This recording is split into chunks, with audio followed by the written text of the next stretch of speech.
lists, but we know that a new vehicle isn't always in the budget for parents who are shopping for their teens. So we wanted to make sure that parents looking for a used vehicle knew that there are some safe options out there for them. There are 4 things that we think that parents should look for. One is that bigger and heavier vehicles are safer for their occupants. And the second is electronic stability control. We think that's a must for teen drivers. The third is that a vehicle should have the best crashworthiness ratings possible, both from IHS and from the federal government. And we think that teens should stay away from high horsepower vehicles.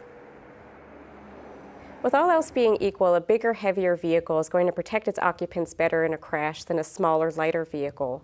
So if you're in one of the smallest vehicles on the road, you're going to be at a disadvantage against nearly everything else that's out there.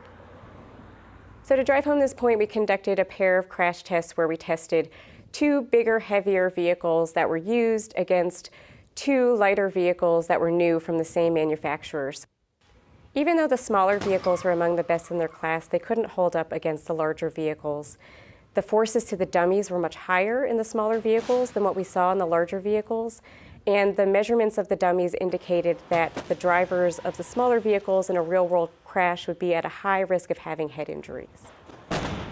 These results show that a larger used vehicle can be a better choice than a smaller new vehicle, even if they're the same price.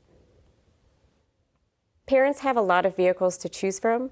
Our best choices list has vehicles that are under $20,000, and our good choices list has vehicles that are under $10,000.